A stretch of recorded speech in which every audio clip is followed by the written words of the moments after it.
ఎదిగిన కొద్దీ ఒదిగి ఉండాలనే లక్షణం మన నాయకుల్లో భూతద్దం వేసి వెతికినా కనిపించదు.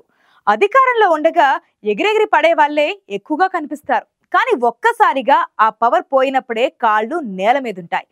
అప్పుడు అడుగు తీసి అడుగు వేయడం కూడా ఒక్కోసారి కష్టమైపోతుంది. ప్రభుత్వాధినేత సొంత జిల్లాలో ఒకప్పుడు అంతా నేనేనంటూ చక్రం తిప్పిన నాయకుడి పరిస్థితి ఇప్పుడు అలాగే ఉంది.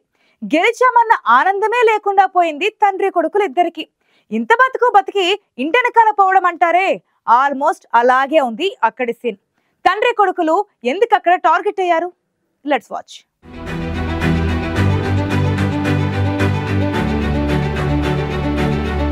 చిత్తూరు జిల్లా పెద్దిరెడ్డి రామచంద్రారెడ్డి అడ్డా ఇదే ఇప్పటి వరకు ఉన్న లెక్క. అయితే అసెంబ్లీ ఎన్నికల ఫలితాలతో ఆ లెక్కలన్నీ తారుమారైపోయాయి.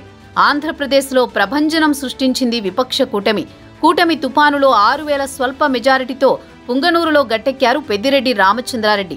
కానీ ఎలాగోలా గెలిచి ఇన్నేళ్లు ఓ వెలుగు వెలిగిన నియోజకవర్గంలో ఆయన పట్టు చేజారిపోతోందన్న సంకేతాలొస్తున్నాయి. ఎన్నికల ఫలితాలు ముగిసి నెల రోజులు గడుస్తున్నా కనీసం సొంత నియోజకవర్గంలో అడుగుపెట్టలేని పరిస్థితిలో ఉంది పెద్దిరెడ్డి కుటుంబం.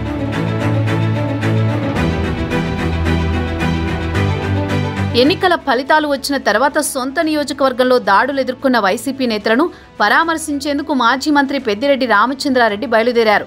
అయితే అప్పటికే ఆయన వస్తున్నారన్న సమాచారంతో టీడీపీ నేతలు పెద్ద ఎత్తున పుంగనూరులో నిరసన ప్రదర్శనలు నిర్వహించారు. చంద్రబాబు పర్యటన సందర్భంగా దాదాపు 500 మంది టీడీపీ నేతలపై అక్రమ కేసులు బనాయించి జైలు పాలు చేసిన పెద్దిరెడ్డి పుంగనూరులో అడుగుపెడితే ఊరుకునేది లేదని మండిపడ్డారు. ఈ నిరసనలతో పెద్దిరెడ్డిని తిరుపతిలోని ఆయన నివాసంలోనే పోలీసులు హౌస్ అరెస్ట్ చేశారు.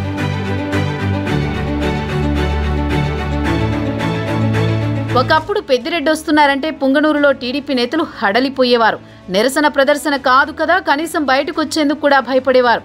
అలాంటి పరిస్థితి నుంచి ఏకంగా పెద్దిరెడ్డిని ఆయన సొంత నియోజకవర్గంలో అడుగు పెట్టనివని పరిస్థితి ఏర్పడింది. తాజా పరిస్థితులపైన మాజీ మంత్రి తీవ్ర అసహనం వ్యక్తం చేశారు. తనపై చంద్రబాబు కక్షపూరిత చర్యలకు పాల్పడుతున్నారని విమర్శించారు. తండ్రి పరిస్థితి అలా ఉంటే ఆయన కొడుకుకు కూడా తాజాగా ఇలాంటి పరిస్థితులు ఎదురయ్యాయి. రాజంపేట ఎంపీగా గెలిచిన మిథున్ రెడ్డి ఇప్పటిదాకా సొంత నియోజకవర్గమైన పుంగనూరుకి వెళ్లలేకపోతున్నారు. తండ్రికి ఎదురైన పరాభవమే ఆయనకు ఎదురైంది.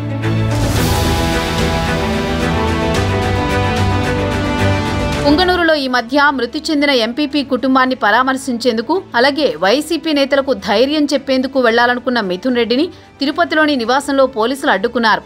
పుంగనూరులో తాజా పరిస్థితులు వివరించి ఆయన్ని హౌస్ అరెస్ట్ చేశారు. ప్రజాస్వామ్యంలో ఎన్నుకున్న ప్రజలను కలిసే పరిస్థితి లేకుండా పోయిందని మిథున్ రెడ్డి ఆవేదన వ్యక్తం చేశారు. వైసీపీ రాష్ట్రంలో 40% మంది ప్రజలు మద్దతు పలికారన్న మిథున్ రెడ్డి అవసరమైతే తన వారి కోసం ప్రాణాలైనా అర్పిస్తానని చెబుతున్నారు. తాను బీజేపీలోకి వెళుతున్నట్టు చేస్తోంది దుష్ప్రచారమేనని కొట్టిపారేశారు. చిత్తూరు జిల్లాలో జరుగుతున్న పరిణామాలు, ఎంపీగా తన హక్కులకు భంగం కలిగించిన విషయాన్ని లోక్సభ స్పీకర్ దృష్టికి తీసుకువెళ్తానని పోలీసులను, ప్రభుత్వాన్ని హెచ్చరించారు. మిథున్ రెడ్డిని అడ్డుకున్నారనే సమాచారంతో పుంగనూరు నేతలు, కార్యకర్తలు తిరుపతికి వచ్చి ఆయనకు సంఘీభావం తెలిపారు.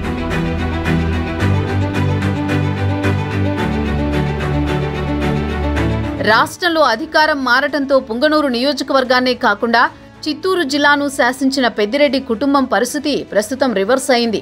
ఒకప్పుడు పుంగనూరు నియోజకవర్గంలో స్థానిక సంస్థల ఎన్నికల్లో నామినేషన్ వేసేందుకు కూడా ప్రత్యర్థులు సాహసించలేకపోయారు. అయితే ఇప్పుడు పరిణామాలు పూర్తిగా మారిపోయాయి. పుంగనూరు వైసీపీ నేతలు ఇతర ప్రాంతాల్లో తలదాచుకునే పరిస్థితులు ఎదురయ్యాయి. ముఖ్యంగా స్థానిక ఎన్నికల్లో పెద్దిరెడ్డి కుటుంబం పెద్ద ఎత్తున దౌర్జన్యాలకు పాల్పడి ఏకగ్రీవాలు చేసుకుందన్న విమర్శలొచ్చాయి. అలాగే చంద్రబాబు పర్యటన సందర్భంగా చెలరేగిన ఘర్షణలు రాష్ట్ర స్థాయిలో తీవ్ర చర్చనీయాంశంగా మారాయి. ఈ సందర్భంగా నిరసనలకు దిగిన దాదాపు 500 దాకా టీడీపీ నేతలు, కార్యకర్తలపై కేసులు నమోదయ్యాయి. అప్పట్లో పుంగనూరు టీడీపీ ఇన్ఛార్జి చెల్లా బాబుతో సహా అనేక మంది అజ్ఞాతంలో ఉండాల్సిన పరిస్థితి ఏర్పడింది. దీంతో ఇప్పుడు వారంతా ప్రతీకారంతో రగిలిపోతున్నారు.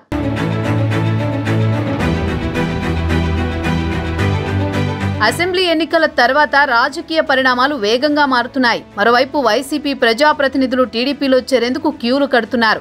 పుంగనూరు మున్సిపల్ చైర్మన్తో పాటు మరో 13 మంది కౌన్సిలర్లు చెల్లాబాబు సమక్షంలో టీడీపీలో చేరిపోయారు. నామినేటెడ్ పోస్టులకు రాజీనామాలు చేసి వైసీపీ నాయకులు వెళ్లిపోయారు. తండ్రి కొడుకులు గతంలో తీసుకున్న నిర్ణయాలపై అధికార పార్టీ నేతలు దృష్టి సారించారు. ఏమాత్రం అవకాశమున్నా కేసులు నమోదు చేసేందుకు సిద్ధమవుతున్నారు. మొత్తం మీద ఓడలు బండ్లు బండ్లు ఓడలు అయ్యాయన్న సామెత గుర్తు చేస్తూ చిత్తూరు జిల్లాని ఏకఛత్రాధిపత్యంగా ఏలిన పెద్దిరెడ్డి కుటుంబం ప్రస్తుతం గడ్డు కాలం ఎదుర్కొంటోంది.